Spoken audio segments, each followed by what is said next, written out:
So hello and good morning to everyone. So we are from group 30.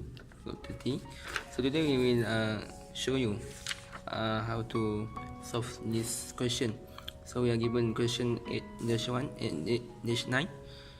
So first let's see the question first. Okay, the block brake is used to stop the wheel from rotating when the wheel is subject to a coupled movement M origin.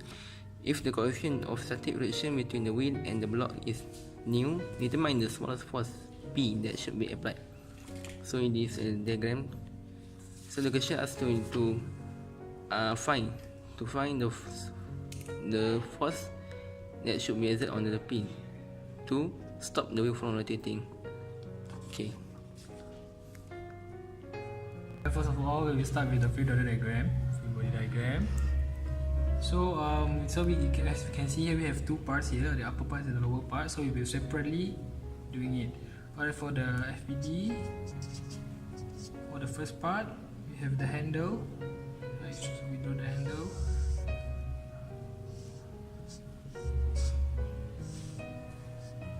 So we have distance from the middle here to here, FB. The distance from the force P, measure here, to this pin.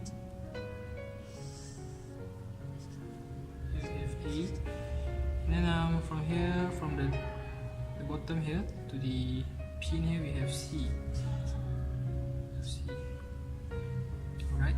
So now, since this one is the smooth pin, so we have two force acting on it.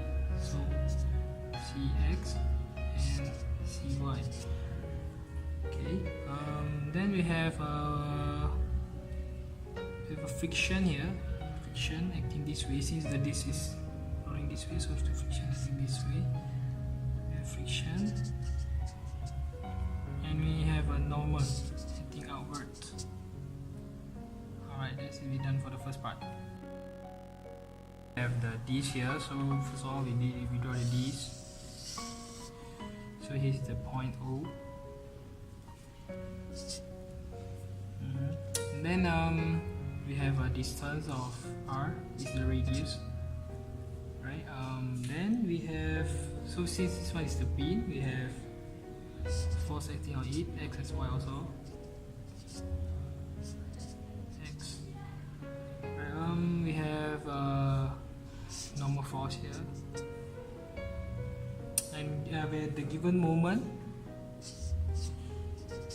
of O, and then we have a friction acting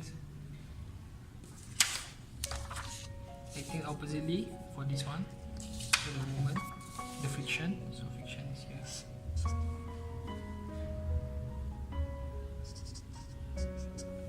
So that's all of it.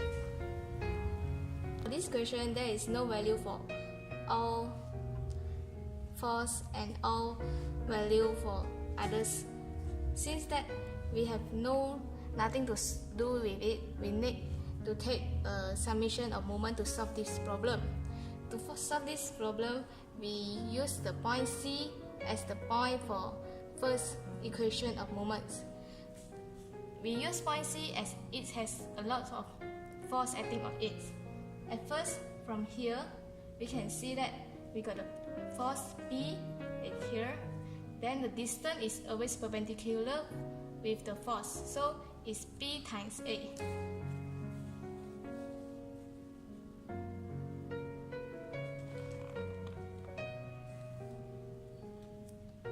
So it's P times A.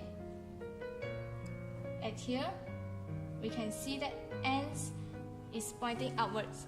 For we know that if pointing outward from this point, the force is acting clockwise, so it's become negative, and B, as the B is the distance perpendicular to the force. Then thirdly is the friction. Friction, we know that is mu s times n. So for the movement here is times with the C. C here is the perpendicular from this point. So we write here positive mu s and C equal equal to 0. But free body diagram for first diagram, then we need to do for the second diagram to solve this problem. From here we can see that here got a pin which has OX and OY. Since here has the most force acting on it, so we choose the point here to become our center. From here we can see that we choose moment at point O at here. So from here they got the frictions. The friction is always perpendicular. The radius, when it's turning, it's become radius over here. So we can assume that here the mu s ends times the distance which is perpendicular r. Then we can also see that here, which is the moment for the wheel itself, which is acting on the clockwise. Since we know that clockwise is negative, so we can assume here negative MO. Here we have done for the second summation of moment 1 and 2.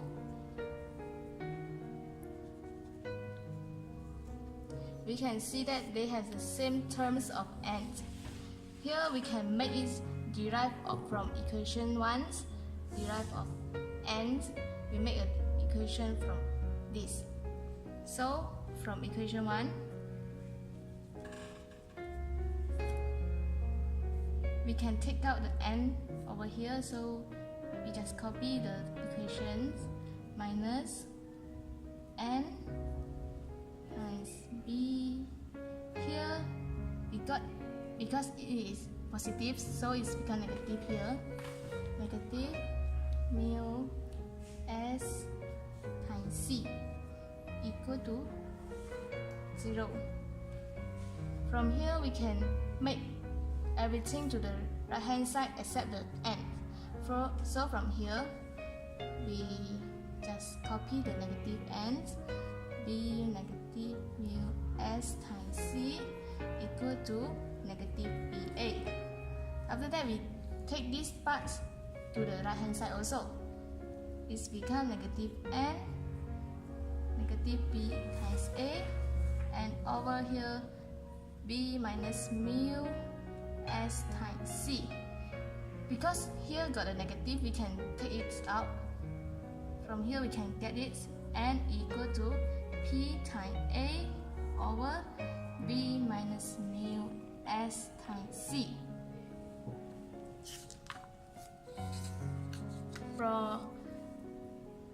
For this, we can substitute this n into the equation 2.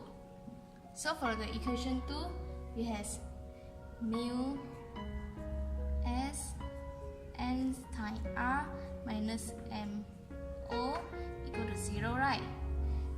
So we can substitute this thing, this third equation, substitute into the second.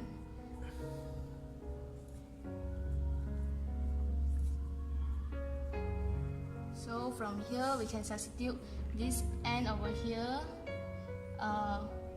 To make it easier, we take the MO to the right hand side. Then we substitute this thing, mu s times n.